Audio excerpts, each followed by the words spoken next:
Hey, what's going on everybody? Will here with Climate Kayak and Conversation, and I wanted to take the time today to talk to you about where I'm actually going for my project, the Intracoastal Waterway.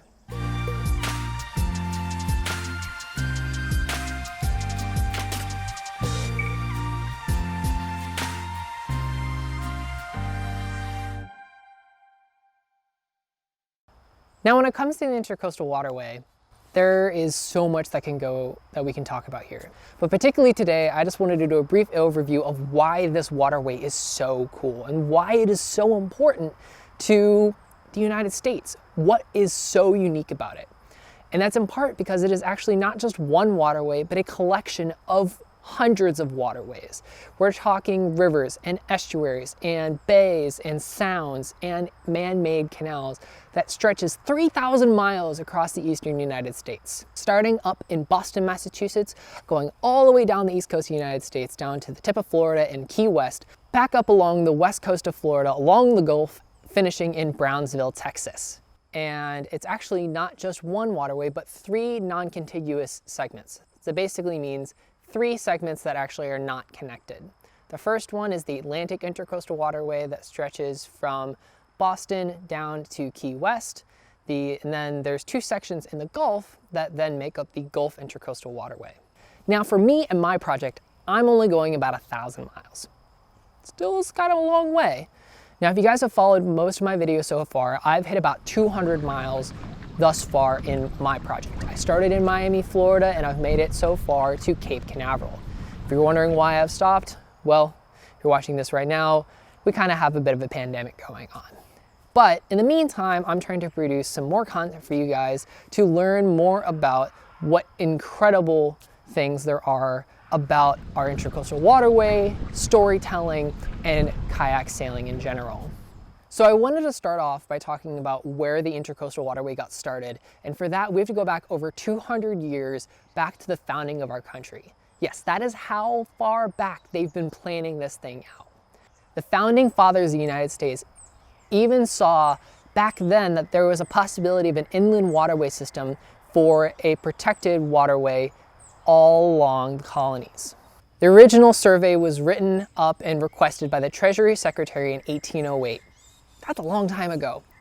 And so then they started to survey where this inland waterway was going to be cut, because they knew that they were going to have to cut at least some man-made canals to make it all the way from Boston down to Brunswick, Georgia. Yeah, that's where they were originally going to stop, because in 1808, Florida was not a part of the United States. And so they wanted to get down to Brunswick, Georgia, and that was going to need 4 canals. Of those 4 canals, all 4 of them got dug, and all 4 of them are still operable today. Now, 3 of them are actually part of the designated Intracoastal Waterway system, because the 4th one was redug in a new location. After the initial surveying in the early 1800s and some small amount of construction, it actually kind of fell out of favor for a little while for kind of 2 reasons. First off, we had the Civil War happen, and that really slowed things down. And then also we had the railroad boom. And so transportation and the expansion west was much more of a priority for many Americans than this tiny little waterway up and down the East Coast.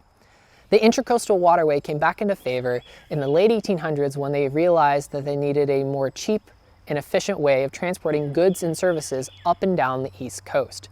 And that is also where the federal barge designation came around.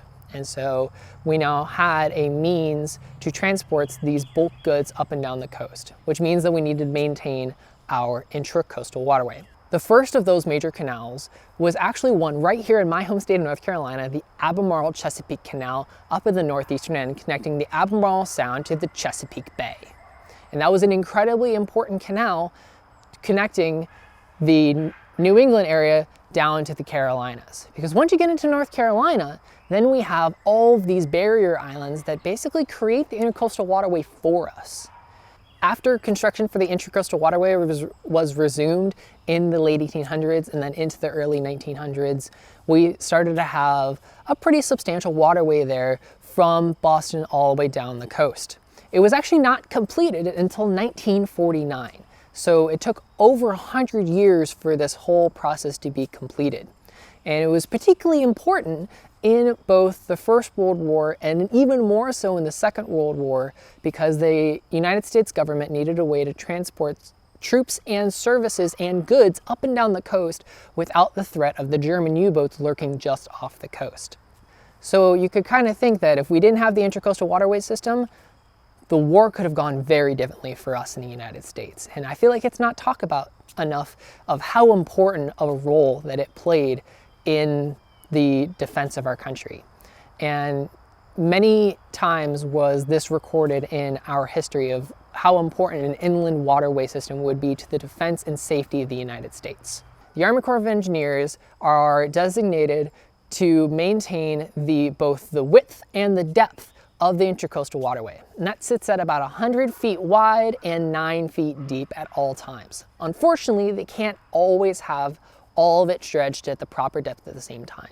One of the areas with the shallowest draft is the Great Dismal Swamp Canal that sits at about 6 feet. Now, thankfully to the east, there is a secondary canal that boats with deeper drafts than 6 feet can go through. But once you're in the Carolinas, then there's many sounds that they can go through, behind also many barrier islands. A lot of the funding for maintaining these projects actually comes from a gas tax that comes from all commercial barges that operate on the Intracoastal Waterway. It's a 29-cent gas tax on every gallon of fuel that barges and other commercial vessels use when on the Intracoastal Waterway, and that accounts for several $1 million every single year. Even though the Army Corps of Engineers are the ones that are supposed to be maintaining the depth and width of the Intracoastal Waterway, they are not the ones actually enforcing any of the laws there. That falls onto the local authorities. So whether that is for here in North Carolina, the North Carolina Wildlife Resources Commission, as well as the Coast Guard has jurisdiction over these waterways. So actually, how many of you have been to the beach before? A few of you, right? I would probably say a lot of you. If you're watching this, you've probably been to the beach. When you've gone to the beach, you may have not realized it, but you drove over the Intracoastal Waterway. There's no way for you to drive anywhere inland out to the beach and not cross over it anywhere from Boston to Brownsville, Texas, and everything between, except for a few small sections. You have to drive over the Intracoastal Waterway. Sometimes it might just be this tiny little bridge, and you may not even notice it. It might have a little sign, but you still drove over it. It's a really important waterway that connects so many states. Now, I said before, the Army Corps of Engineers maintains a 100-foot width and a 9-foot depth. But that's just where the canal or the channel might be. The channel is marked by many of the waterway markers that you've seen out on the water before, those red and those green markers. Now, if you're on the Intracoastal Waterway, it's even a little bit more special because there are squares and triangles on each of those waterway signs to mark that you are actually in the Intracoastal Waterway. Because there could be tons of other channel markers out there on the waterway, but using those triangles and those squares helps remind you of where you are on the Intracoastal Waterway. I also think that from an environmental side, it's important to recognize the Intracoastal Waterway because it shows how all water is connected here in the United States. Not just the ocean, but the Intracoastal Waterway. That, for me, I'm showing that I put my boat in Florida, and I can go all the way up from Florida up to where I'm stopping in Norfolk, Virginia, and the boat never comes out of the water. That water is all connected. So in theory, whatever happens to the water in Florida happens to us in here in North Carolina and up Virginia and even farther north. Water is what connects all of us here on the coast. But it's also to talk about how that water changes things.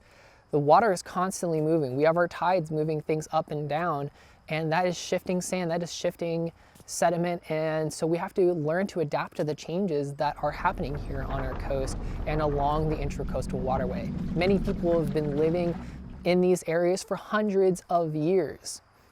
But there's also people that live on the water, and I'm specifically talking about our cruisers, those people that live exclusively on their boats. They may have an extra house, but for the most part, they live on their boats year-round. And they will probably usually spend their summers up north and their winters down south. Some call themselves cruisers, others might be referred to as snowbirds, but they live and breathe the waterway life. And many of them will either anchor out in the waterway or in a sound On top of anchoring out, these cruisers also have the ability to come in and dock at the one of hundreds of marinas along the Intracoastal Waterway. And that's a big part for me along with my project as well, is getting into those marinas so that I can resupply, shower, laundry, all that good stuff. But it's also a great time for me to meet a lot of these people that work in these marinas and support the marina community and are also a lot of these boaters and cruisers.